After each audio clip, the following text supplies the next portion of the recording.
we have a Berlin presence here and are starting to collaborate and integrate more into the German and EU ecosystem. We're a partner on a Horizon 2020 grant, specifically focusing at education at the PhD level on a program called Open Dot, the open design of trusted things. I'm a European by choice. I moved here with my family in 2016 because after spending 20 years in Silicon Valley, I had a career from 1995 to 2015.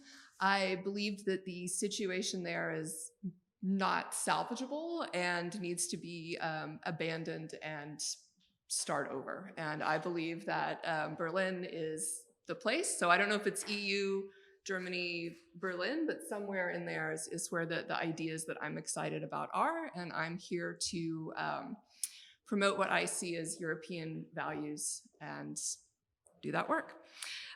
So in my early time of my Silicon Valley career, I got a PhD from UC Berkeley, and I worked in Xerox PARC in what was then called the Ubiquitous Computing Lab, which now we would say is the Internet of Things.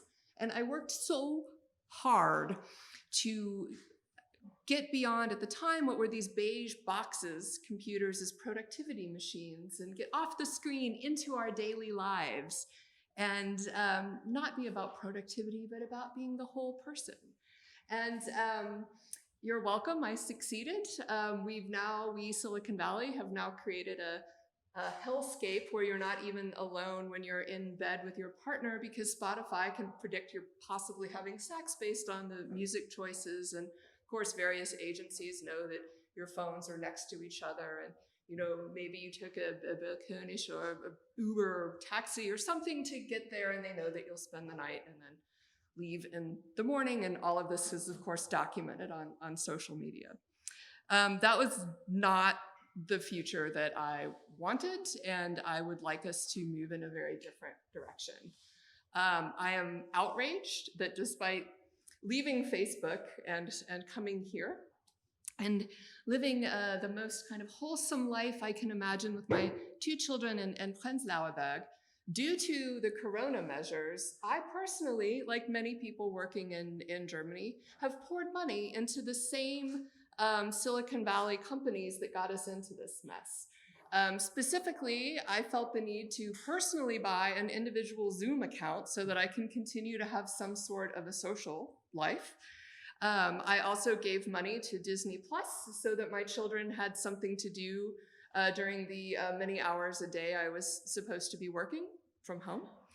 And finally, and this is even most outrageous, in order to learn which neighborhood restaurants I could support with their limited hours and special menus, I was essentially required to use Instagram, which I don't have and don't participate in, to do that. So when we speak of the Internet of Things and AI, I want to be clear that this is also the things that we touch. This is someone in a cafe taking a photo of a plate of what will be the dish of the day and putting that out with their limited hours, and please order the night before. That's a complex socio-technical system that involves both people and machines and the software stack, everything from the cameras to the app to the existing social network to get that out and make that happen. When asked to speak of some of the benefits of society to AI and IoT, that's a very short list for me. I am not excited about it, and I see very few opportunities where the benefits outweigh the risks. I'm willing to be convinced, but I'm skeptical and I'm angry.